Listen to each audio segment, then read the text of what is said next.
अस्सलाम वालेकुम व्यूअर्स, खुशामदीद कहते हैं आपको brand new programme sports line में। मैं हूं आपका मेज़बान अहमद नजीब और एक ऐसा प्रोग्राम इसका आगाज़ कर रहे हैं जो कि लेटेस्ट और जो ट्रेंडिंग स्टोरीज होंगी स्पोर्ट्स की दुनिया से उनको लेकर आएंगे, उनकी डिटेल्स, उन पर डिस्कशंस होगी और इसी को लेकर आप इस प्रोग्राम में आपसे डिस्कशन जारी रहेगी। अक्सर मेहमान भी हमारे साथ होंगे और खेलों की दुनिया में जो कुछ भी हो रहा होगा वो सब कुछ डिस्कस होगा इस प्रोग्राम स्पोर्ट्स लाइन में। तो प्रोग्राम के आगाज में आज सबसे पहले आज का प्रोग्राम का जो एजेंडा यानी टॉप जो हाईलाइटेड स्टोरीज हैं जो हम डिस्कस करेंगे आज के प्रोग्राम में, सबसे पहले उनको डिस्कस करते हैं। पाकिस्तान इस वक्त साउथ अफ्रीका के दौरे पे है, पहले टेस्ट मैच का नतीजा आ चुका है, इसको डिस्कस करेंगे प्रोग्राम में। इसके बाद इंडिया जो है वो ऑस्ट्रेलिया के दौरे पे है। इंडिया को ऑस्ट्रेलिया ने चौथे टेस्ट मैच में शिकस्त दे दी है एमसीजी में, इस मैच को हम डिस्कस करेंगे। साथ में न्यूजीलैंड की टीम इस वक्त खेल रही है श्रीलंका से T20 सीरीज, ये भी डिस्कशन का पार्ट होगा। बात करेंगे हम साथ में इंग्लिश प्रीमियर लीग की, उस पर भी जो सिचुएशन है वो ये तगोदो चल रही है कि कौन सी जो टीम है टॉप पे आएगी, कौन सी टीम आगे क्वालिफाई करेगी। तो इसके ऊपर भी टेबल के ऊपर काफ़ी दिलचस्प सूरत हाल चल रही है, वो भी आज की डिस्कशन का हिस्सा रहेगी। और साथ में अगर हम बात करें तो जो नेशनल वुमेन वॉलीबॉल चैंपियनशिप है वो रिसेंटली कंक्लूड हुई है, उसमें कुछ ग्राउंड ब्रेकिंग चीज़ें हुई हैं, वो क्या है वो भी आज के इस प्रोग्राम में डिस्कशन का पार्ट होगा। और साथ में डिस्कशन के लिए प्रोग्राम में हमने स्टूडियो में मदऊ किया है, हमारे साथ गेस्ट मौजूद हैं। स्पोर्ट्स जर्नलिज्म में काफ़ी वक्त से अपना काम कर रही हैं, काफ़ी नाम बनाया है, काफ़ी मुतहरिक है, एनर्जेटिक भी हैं। तारुफ कराना चाहूँगा और इंट्रोड्यूस कराना चाहूँगा और वेलकम करना चाहूँगा मैं मारिया राजपूत को। अस्सलाम वालेकुम मारिया, कैसे हैं आप? वालेकुम सलाम अहमद, मैं बिल्कुल ठीक, आप कैसे हैं? मैं बिल्कुल ठीक अल्हम्दुलिल्लाह। मारिया वेलकम शो, और आप एक वो भी है कि आप हमारी इस शो की पहली गेस्ट भी बनी है। सो जाहिर है कि मुझे लग रहा है कि आप काफ़ी मुबारक साबित होंगी। बिल्कुल, I hope so, I hope so. चलिए पाकिस्तान के टेस्ट मैच से आगाज़ करते हैं। साउथ अफ्रीका गए हैं, गो के मारिया जैसे आप जानते हैं कि पाकिस्तान का साउथ अफ्रीका में हम अब तक सिर्फ 2 ही टेस्ट मैचेस जीते हैं। और उसमें इंटरेस्टिंग बात पता है आपको क्या है? उन 2 टेस्ट मैचेस में हमारे बड़े अच्छे एक स्टैटिस्टिशियन है मजहर अरशद, वो बता रहे थे कि उन दोनों टेस्ट मैचेस की विक्ट्रीज में शोएब अख्तर इन्वॉल्व थे कि हमारे सुपरस्टार भी हैं, हम आपको पता है पीटीवी के एक one of the finest panelist भी हैं।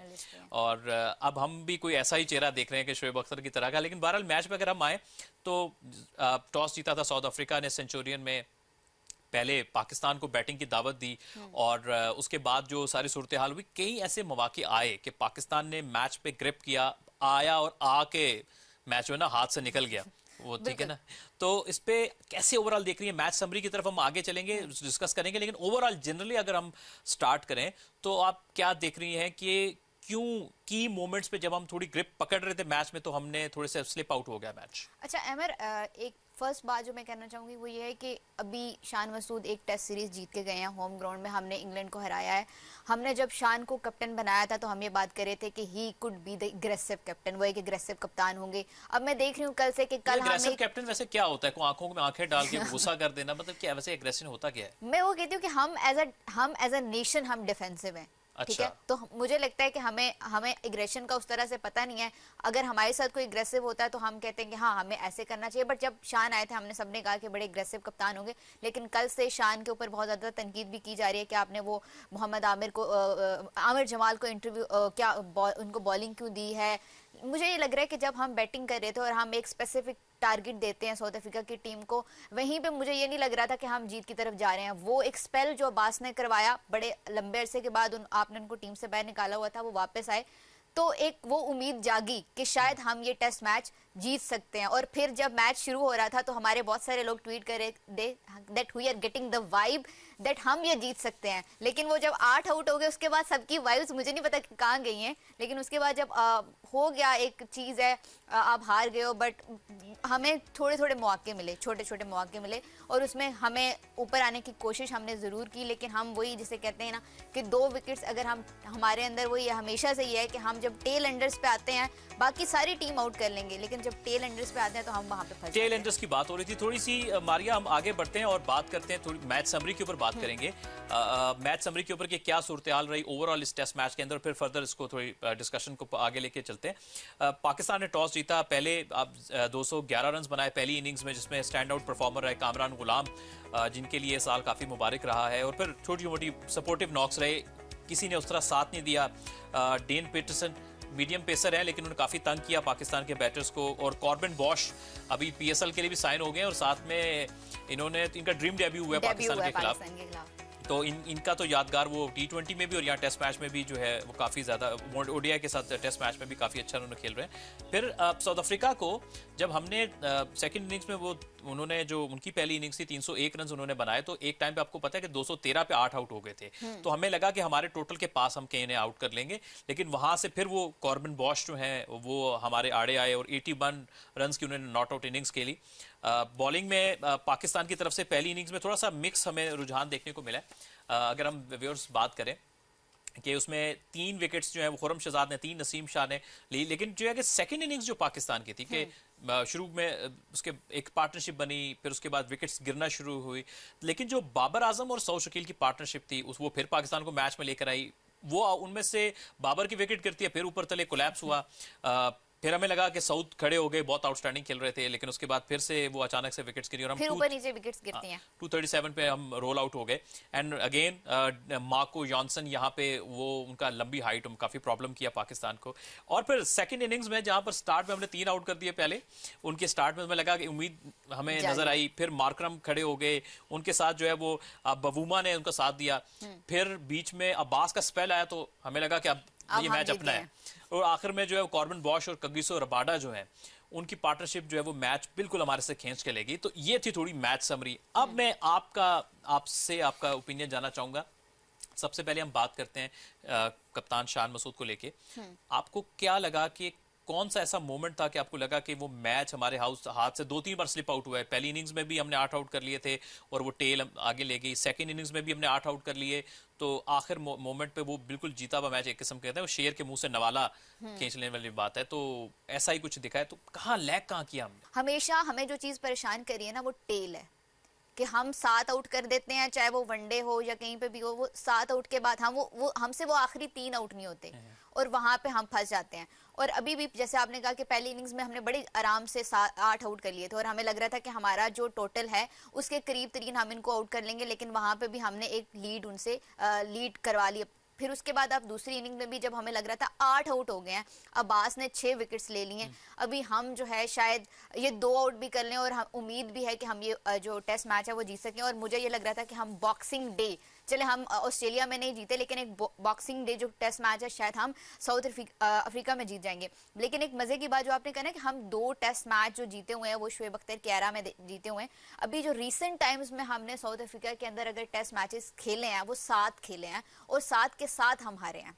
बिल्कुल सही, राइट। मारिया का डिस्कशन चली पाकिस्तान साउथ अफ्रीका के टेस्ट मैच को लेके व्यूअर्स, और थोड़ा हमने जानने की कोशिश की कि क्या हुआ, कहाँ पे अच्छा, कहाँ पे हम थोड़ा सा लूज हो गए। सो मूविंग टुवर्ड्स नेक्स्ट अपनी न्यूज़ की तरफ चलते हैं, तो डिस्कस करेंगे इसका। याद आपको पता है कि इस वक्त इंडिया और ऑस्ट्रेलिया के दरमियान जो है वो बॉर्डर गवास्कर सीरीज जो है वो चल रही है इस वक्त। चौथा टेस्ट मैच कंक्लूड हो चुका है, जिसमें ऑस्ट्रेलिया ने कम बैक करते हुए इंडिया को शिकस्त दे दी है चौथे टेस्ट मैच में, और 2-1 से अप हो चुका है ऑस्ट्रेलिया इस वक्त इस सीरीज के अंदर। और इस वक्त जो सबसे इंपॉर्टेंट सिचुएशन ये है इस मैच को डिस्कस करने के साथ साथ कि वर्ल्ड टेस्ट चैंपियनशिप जो है उस पर जैसा कि साउथ अफ्रीका ने जो ही पाकिस्तान को बीट किया था उस वक्त वो टॉप पर चला गया, जिन्होंने क्वालिफाई कर लिया था फाइनल के लिए।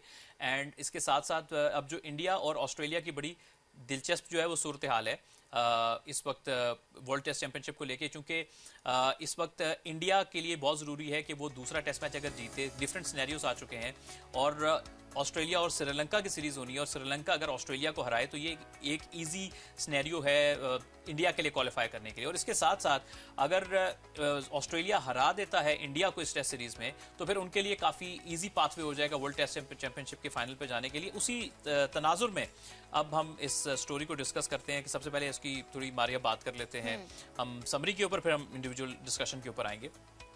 तो ऑस्ट्रेलिया ने पहले बैटिंग की और अच्छा टोटल सेट किया, जिसमें आपको 140 रन स्टीव स्मिथ ने ग्राउंड ब्रेकिंग किस्म की काफ़ी मैच चेंजिंग किस्म की इनिंग्स के लिए। फिर हमें सपोर्टिव नॉक्स मिले, कमिंस के 49 नीचे से आगे, ऊपर सैम जो कॉन्स्टैस हैं उनका जो बुमराह के खिलाफ जो अनऑर्थोडॉक्स एक स्टाइल था वो काफ़ी हिट हुआ। बॉलिंग में हम देखें तो बुमराह अकेले शेयर कर रहे हैं किया अब तक इस पूरी सीरीज में अकेला बर्डन शेयर कर रहे हैं बॉलिंग में काफ़ी हद तक।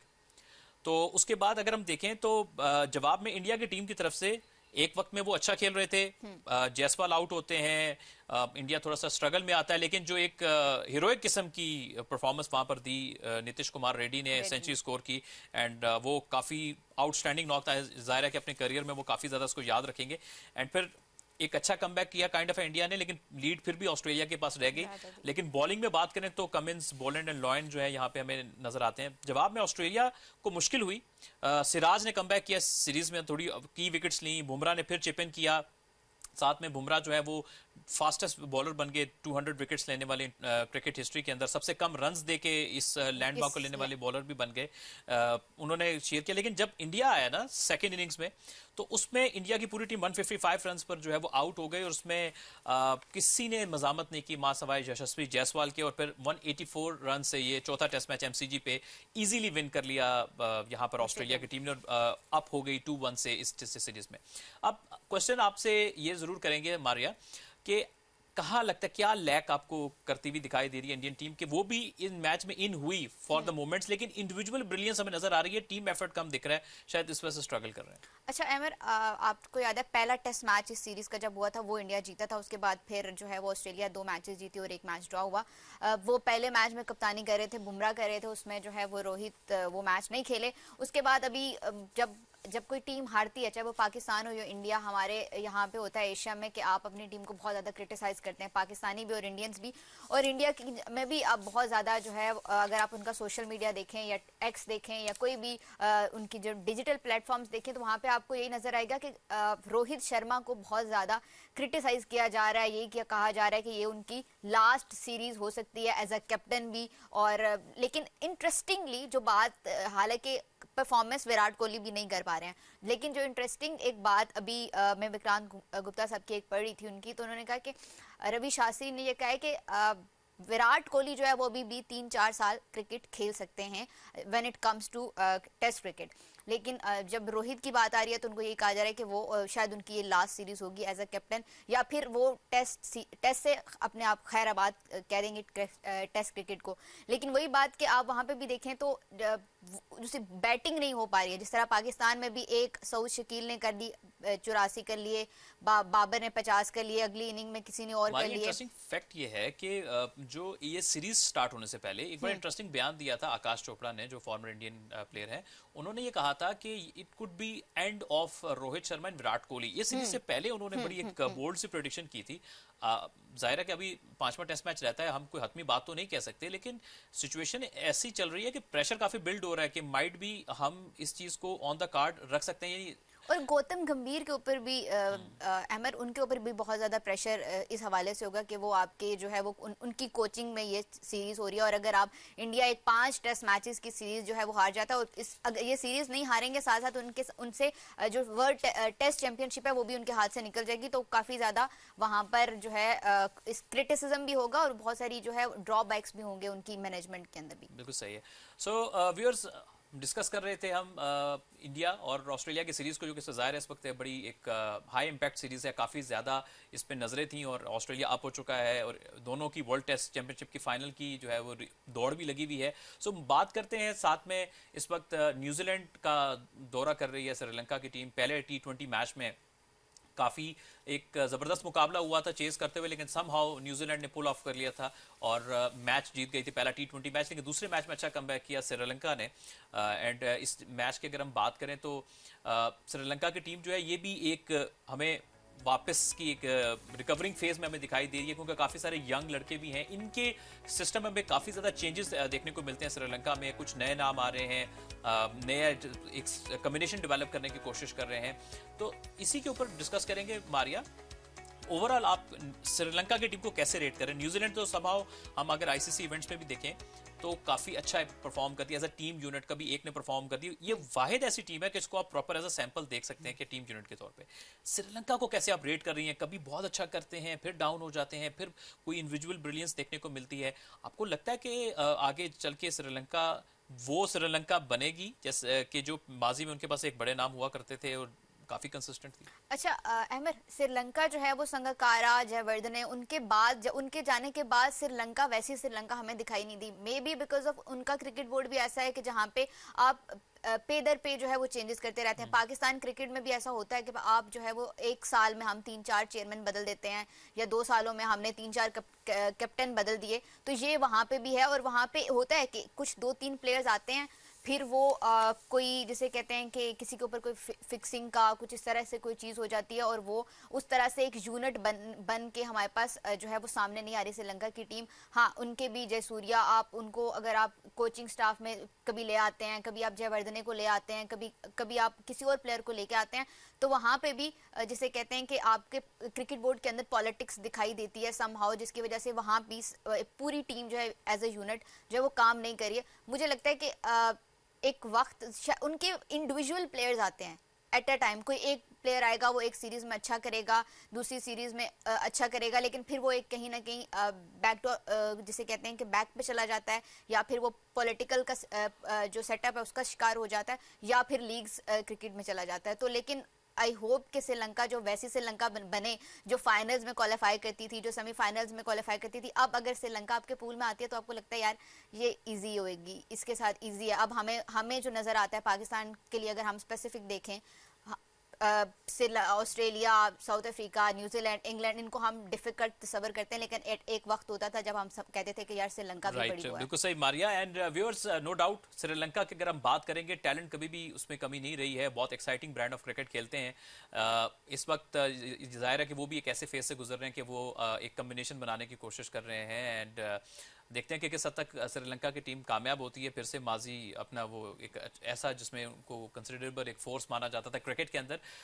बात करेंगे साथ में हम इंग्लिश प्रीमियर लीग की, स्पोर्ट्स का जिक्र हो और इंग्लिश प्रीमियर लीग का जिक्र ना हो, ये कैसे हो सकता है। और बड़े एक्साइटिंग मैचेस चल रहे हैं इंग्लिश प्रीमियर लीग के, इसको आप पीटीवी स्पोर्ट्स पे देख भी रहे हैं, देखते भी हैं। और अब सिचुएशन कुछ इस तरह से बन चुकी है कि अब ये जंग चल रही है कि टेबल पे टॉप पे कौन फिनिश करेगा। तो सबसे पहले कुछ देख लेते हैं कि टेबल की क्या पोजीशन है इस वक्त। तो हम देख रहे हैं कि लिवरपूल जो है वो टॉप पर मौजूद है। और एक इंटरेस्टिंग फैक्ट ये है कि जब से मोहम्मद सलाह जो है उनका राइज हुआ है, द राइज ऑफ मोहम्मद सलाह, तब से लिवरपूल जो है वो इंग्लिश प्रीमियर लीग में एक डिफरेंट सी लिवरपूल हमें दिख रही है। आप देखेंगे 18 मैच में 14 जो है उनकी विन्स हैं, 3 जो है वो देख रहे हैं। और आगे पॉइंट्स में देखें तो 45 पॉइंट्स हमें नंबर 1 पे दिखाई दे रही है लिवरपूल की टीम। नॉटिंघम फॉरेस्ट की बात करें तो हमें सेकंड पोजीशन पे जो है वो 19 मैचेस उन्होंने खेले हैं, इनके पॉइंट्स 37 हैं। आर्सेनल थर्ड पोजीशन में दिख रहे हैं, चेल्सी जो है 18वें नंबर पे है, और मैनचेस्टर सिटी जो है वो 19th पे है। एंड इस वक्त जो साथ में अगर हम थोड़ा सी बात करें जो गोल्स की सिचुएशन की, तो मोहम्मद सलाह लिवरपूल से 17 गोल्स के साथ इस वक्त टॉप स्कोरर हैं। एरिंग हालांड जो है वो मैनचेस्टर सिटी के, वो 14 पॉइंट्स के साथ हैं। कॉल पामर की बात करेंगे चेल्सी से, उनके 12 गोल हैं।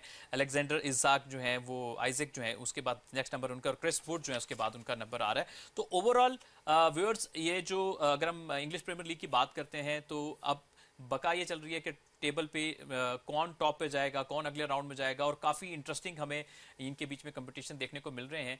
एंड एक सबसे इंटरेस्टिंग बात यह है कि पाकिस्तान में फुटबॉल बहुत शौक से खेली जाती है, और इंग्लिश प्रीमियर लीग एक ऐसा टूर्नामेंट है जो कि जाहिर है कि फुटबॉल की दुनिया का सबसे ज़्यादा फॉलो की जाने वाली लीग है, और पाकिस्तान में ये बहुत ज़्यादा फॉलो की जाती है। तो Maria, overall English Premier League के आप इस ट्रेंड को देखते हुए आपको लिवरपूल की टीम के अंदर मोहम्मद सलाह का कितना बड़ा इंपैक्ट दिखाई दे रहा है? क्योंकि अब इनकी भी फॉलोइंग हमें दुनिया में उसी तरह से देखने को मिल रही है जैसे बाकी जो सुपरस्टार्स होते हैं, हर वक्त के बहुत बड़े सुपरस्टार, लेकिन जो हम पिछले 10-15 साल की अगर हम बात करते हैं, 20 साल इवन इसको हम थोड़ा स्ट्रेच कर लें, इस जो 2 डेकेड्स की बात करें, तो 2 नाम हर जुबान पे होते हैं। वो फुटबॉल को बहुत ज़्यादा फॉलो कर रहा है, कम कर रहा है, ज़्यादा कर रहा है। कि एक हम क्रिस्टियानो रोनाल्डो की बात करते हैं, एक हम लियोनेल मेसी की बात करते हैं, लेकिन उन इतने बड़े सुपरस्टार, हालांकि अभी और भी बहुत बड़े सुपरस्टार हैं, हम हालैंड की बात कर रहे हैं, नेमार है, और मतलब इतने नाम हैं कि मतलब हम जिक्र करेंगे तो शायद प्रोग्राम का वक्त कम रह जाएगा। तो इस सब लाइमलाइट के अंदर अपनी एक यूनिक एग्जिस्टेंस को बनाना, तो आप क्या समझते हैं कितना बड़ी अचीवमेंट है मोहम्मद सलाह की, और लिवरपूल को वो मतलब जिस तरह से वो लेके चल रहे हैं? अच्छा अमर, मैं इतना ज़्यादा फुटबॉल को जिस तरह कि आपको बताया मैं इतना फॉलो नहीं करती हूँ, लेकिन जब लीग चल रही होती है, चाहे वो फुटबॉल को हम सब देखते हैं, जिस तरह आपने कहा कि मैं मेसी की बहुत बड़ी फ़ैन हूँ, बट जब वर्ल्ड कप होता है, उसी वही टाइम होता है जब मैं उसको फॉलो करती हूँ। अदरवाइज मैं जो भी फुटबॉल की लीग्स वगैरह होती हैं उसको मैं रेगुलरली फॉलो नहीं करती हूँ। बट सॉले की मैं अगर देखूँ, जिस तरह आपने कहा ना कि एक एरा होता है हर एक प्लेयर का, कि उस स्पेसिफिक एरा में वो प्लेयर जो है उसको जाना माना जाता है, उसके फैंस होते हैं। साले के जो मैंने देखा है कि बहुत ज़्यादा इंस्टाग्राम हो चाहे वो एक्स हो, बहुत ज़्यादा फ़ैन फॉलोइंग रही है। क्योंकि उनकी जो, जिस तरह आपने अभी उनके गोल्स की बात की है, और वो पूरी जो लीग है इंग्लिश प्रीमियर लीग, उसमें वो टॉप गोल स्कोरर हैं। 17 उनके गोल्स हैं, और उनकी टीम जो है वो 18 मैचेस उन्होंने खेले हुए हैं, और उसमें जो उनके इतने गोल्स हैं इसके अंदर, तो वो उनकी जो फैन फॉलोइंग है स्पेसिफिकली लग रहा है कि मेसी और रोनाल्डो जो है अब वो अपने रिटायरमेंट की एज की तरफ जा रहे हैं, तो may be he could be the next big thing in the world of cricket football. बिल्कुल सही है। और व्यूअर्स, बात हो रही थी फुटबॉल की, तो हम ये कैसे हो सकता है कि स्पोर्ट्स स्टोरीज में फुटबॉल का जिक्र हो रहा है, तो पाकिस्तान में हम वुमेन स्पोर्ट्स की बात ना करें। और वुमेन स्पोर्ट्स की जब बात होती है तो आज एक बड़ी इंटरेस्टिंग स्टोरी प्रोग्राम में शामिल कर रहे हैं हम। ग्राउंड ब्रेकिंग, एक तो प्राइज मनी उस टूर्नामेंट में शामिल हुई। मैं टूर्नामेंट की बात कर रहा हूँ जी, नेशनल वुमेन्स वॉलीबॉल इवेंट की। वो इवेंट हुआ, और इसमें पाकिस्तान के वुमेन के जितने भी इवेंट होते हैं उसमें सबसे बड़ी प्राइज मनी जो है वो दी गई है। और इसमें इतनी इंकरेजिंग बात है, क्योंकि जाहिर है कि हमारी जो वुमेन स्पोर्ट है वो वक्त के साथ साथ उस पर बहुत ज़्यादा लोग इंटरेस्ट भी ले रहे हैं। ख़वातीन बहुत ज़्यादा इंटरेस्ट ले रही हैं, पहले से बहुत ज़्यादा उसको डिफरेंट स्पोर्ट में आप उनको खेलता हुआ देखते हैं। और मैं ये समझ में आता है कि बड़ा इंकरेजिंग साइन है ओवरऑल। इससे पहले कि हम स्टोरी को डिस्कस करें, मारिया ये बताइए कि ये फीमेल के लिए कितना एक इंकरेजिंग न्यूज़ है कि आप प्राइज मनी भी वक्त के साथ बढ़ा रहे हैं। Not only in the volleyball but हम बाकी स्पोर्ट में भी देखते हैं, तो काफ़ी टैलेंट हमें दिख रहा है वुमेन में। बिल्कुल अमर, जब आप वुमेन एम्पावरमेंट की बात करते हैं तो वहाँ पे जो एक मनी होती है, जहाँ उनकी पे होती है, वो एक बहुत बड़ा किरदार अदा करती है। तो हम हमेशा से ये बात करते हैं कि वुमेन्स क्रिकेटर्स को जितनी पे मिलती है, जितने उनको सेंट्रल कॉन्ट्रैक्ट में पैसे मिलते हैं, उतने शायद वुमेन्स क्रिकेटर्स को नहीं मिलते। चाहे वो मैच फ़ी हो, उस हिसाब से भी उनको उतने पैसे नहीं मिलते। लेकिन अभी बड़ी जो इंकरेजिंग बात यह है कि वॉलीबॉल में जो एक नेशनल वुमेन्स का टूर्नामेंट हुआ कराची के अंदर, वहाँ पे एक रिकॉर्ड ब्रेकिंग जो चीज़ हुई है कि आपके जो सारी जिसे कहते हैं कि कैटेगरीज को मिला के 2.7 मिलियन अमाउंट प्राइस मनी जो है वो खिलाड़ियों के दरमियान जो है वो तकसीम की गई। और ये बड़ी अच्छी बात है जब हम एज अ नेशन हम ये बात करते हैं कि जो लड़कियां हैं उनको एम्पावर होना चाहिए, उनको इंडिपेंडेंट होना चाहिए। तो जब हम इंडिपेंडेंट होने की बात करते हैं तो डेफिनेटली जब लड़कियां आके ग्राउंड में खेल रही हैं तो उनको भी अपने घर चलाने होते हैं। तो उन घर चलाने के लिए भी ज़रूरी है कि जितना वो उसमें अपनी एनर्जीज को इन्वेस्ट कर रही हैं उतने उनको पैसे भी मिलें। बिल्कुल सही बारिया। एंड वेरी इंटरेस्टिंग पार्ट ये है कि जिस तरह से इंकरेजमेंट मिल रही है तो ऐसा महसूस होता है कि स्पोर्ट्स जो है वो स्लाइटली है कि मसाइल भी हैं, प्रॉब्लम्स भी आते हैं, लेकिन कुछ ज़ाहिर है कि पॉजिटिव न्यूज़ भी हमें यहाँ पे देखने को मिल रही है कि जिस तरह से ये मोटिवेट किया गया है। It's a very nice thing. So closing पे करके हुए फीमेल स्पोर्ट के लिए आप क्या पैगाम देना चाहेंगे, और फीमेल को कैसे इंकरेज करना चाहेंगे? शॉर्ट्स आंसर दीजिएगा। अमर, शॉर्ट नहीं, थोड़ा लंबा हो सकता है कि हम जैसे टाइम थोड़ा कम रह गया। हम जहाँ पे अब यहाँ पे मैं और आप हैं तो मुझे थोड़ा ज्यादा प्रोटोकॉल मिल जाता है बीइंग अ फीमेल। अच्छा। तो जो बाकी जो स्पोर्ट्स होते हैं वहाँ मुझे लगता है कि वहाँ पे भी फीमेल्स को थोड़ी फैसिलिटीज ज्यादा चाहिए होती हैं। आपको उनको जो वॉशरूम्स हैं जहाँ पे वो उनकी रहाइश होती है उन जगहों को थोड़ा ज्यादा VIP कर दें एज बनिस्बत लड़कों के, क्योंकि लड़कियों के बारे में कहा जाता है कि उनको थोड़ी ज्यादा जिसे कहते हैं प्रोटेक्टिव नेचर होती है, पेरेंट्स ने उनको प्रोटेक्टिव रखा होता है। तो उस हवाले से थोड़ा सा उनको ज्यादा वो कर दें। पैसे तो मर्दों को ज्यादा मिलते हैं। राइट, बिल्कुल सही है Maria. And thank you so much for being here. आप आए प्रोग्राम में और आपने डिस्कशन की, बड़ी थॉरोली आपने बात की, एंड आपका शुक्रिया। इंशाल्लाह हम वक्तन फवक्तन गाए बगाए आपको इनवाइट करते रहेंगे प्रोग्राम में। Thank you so much. So viewers, programme में आज हमने काफ़ी हाईलाइटेड स्टोरीज डिस्कस की, जिसमें हमने बात की पाकिस्तान साउथ अफ्रीका की, एंड इसके साथ साथ अगर आप ये देखें इंडिया और ऑस्ट्रेलिया की टेस्ट सीरीज़ की हमने बात की, फिर श्रीलंका इस वक्त न्यूजीलैंड के दौरे के ऊपर उस पर बात की है, हमने इंग्लिश प्रीमियर लीग की बात की, इसके साथ साथ हमने वुमेन वॉलीबॉल जो चैम्पियनशिप है नेशनल, उसकी बात की, रिकॉर्ड ब्रेकिंग। तो काफ़ी एक इंटरेस्टिंग इस वक्त जो टॉप और पीक का सीज़न चल रहा है पूरी दुनिया में स्पोर्ट्स का। आई होप आपको आज का प्रोग्राम अच्छा लगा होगा। नेक्स्ट प्रोग्राम में इसी तरह से एक ज़बरदस्त स्टोरीज़ के साथ, ज़बरदस्त पैकेजेस के साथ आपकी खिदमत में हाजिर होंगे। तब तक के लिए अपने मेज़बान अहमद नजीब को इजाज़त दीजिए। प्रोग्राम स्पोर्ट्स लाइन से अपना ख्याल रखिएगा। अल्लाह हाफिज़।